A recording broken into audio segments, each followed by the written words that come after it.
the La Mujer Organic by Veneto Cafe. Tasting notes are berries, and chocolate. So we're gonna try them out. We're gonna do a mocha pot, a French press, our AeroPress, our pour over. I knew I forgot one thing: cold brew. Always forget something every time. So we're going to start by getting our kettle warm. I just spilled water.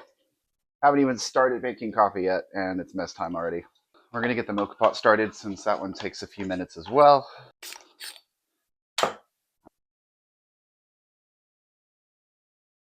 It was right in front of me, guys. Grinder. I said it's gonna be okay like 400 times last week.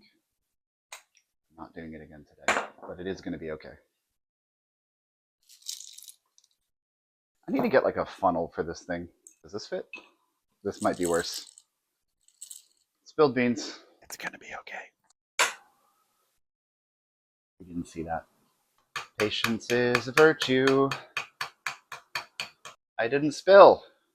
We did it. I got it right on the first try, guys. Now, last week the AeroPress was really tasty, but I ground too much beans and did not use enough water, so it ended up not being very well balanced. That looks about right. Our kettle just finished. Now, there's a lot of different mentalities about using these AeroPresses. Some people say you're supposed to take a spoon and stir it. Some people say you're supposed to steep it for a few seconds, 30 seconds, a minute. It's one of the more experimentable ways of brewing coffee.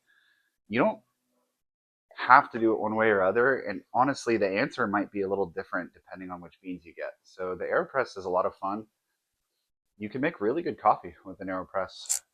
I'm going to refill the kettle so we can get that going for our French press. Filled that too full. You didn't see that. French press. Don't make me look like a fool.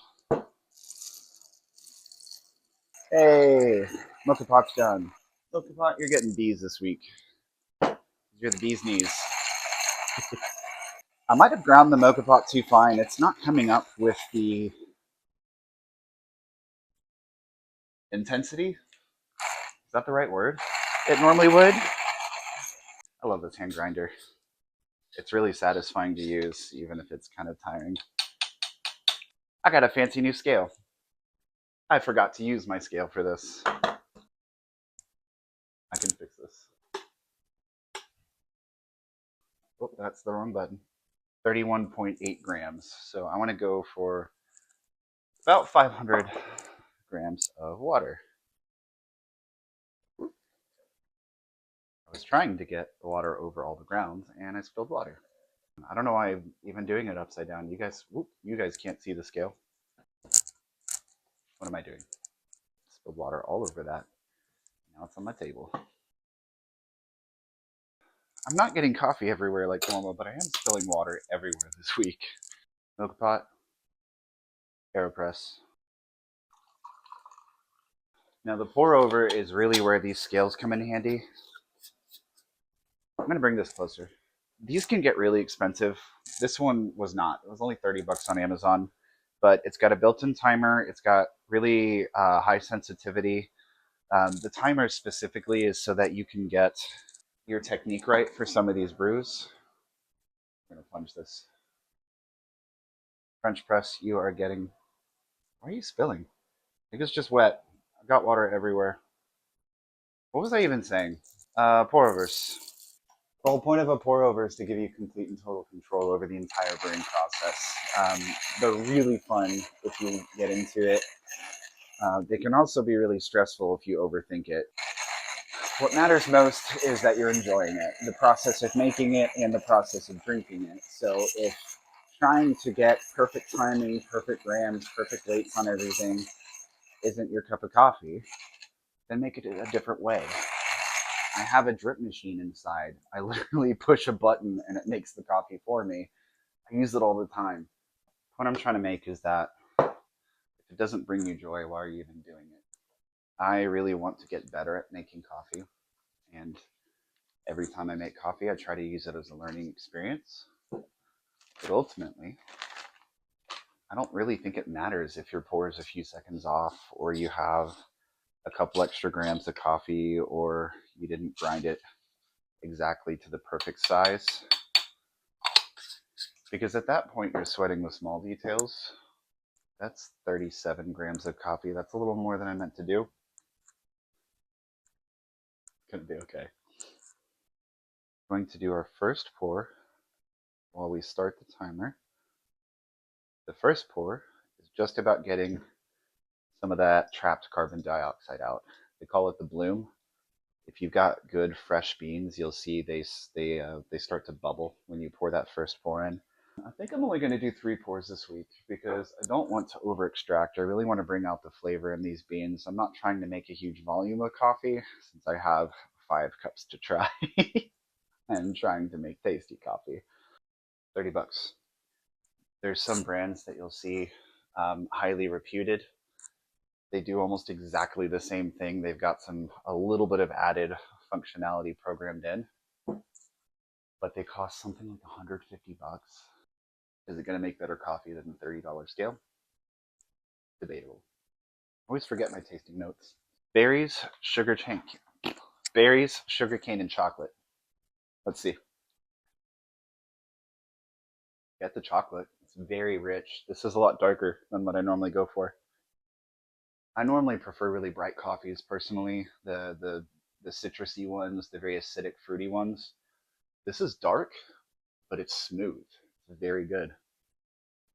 I would not say it's bitter though, and that's a lot of what the time those darker roasts. It's really easy to make it bitter. Nobody likes bitter coffee. Bitter is not fun.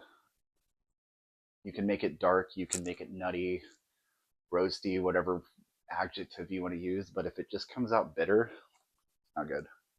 I'm getting the berry, just a hint, tiny little hint of berry on the AeroPress. Overall, it's quite good. I have been falling back in love with my mocha pot again. That is rich. That hit my sinuses. The sugar cane and the chocolate are still pretty strong. I'm still barely getting berry though. AeroPress beat the mocha pot this week. I'll say that. French press? Yep, that's too hot. But every time I try the French press compared to other brews, it makes a really mellow brew, which is good if you're going to be using it as a base to mix it with other things. But I want to bring out the flavor of the beans. I don't want it to be such a mellow flavor. That would be really good as a base for something else. Cool down. And something cool sounds really nice since I'm sweating my body parts off.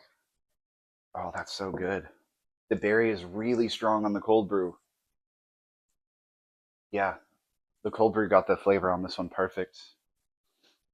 I get the berries. That tastes like chocolate covered berries. One of my favorite snacks for a while there was dark chocolate covered blueberries, and that kind of reminds me, the cold brew kind of reminds me of that. They would pair together really well. That's dangerous. Probably going to burn my tongue.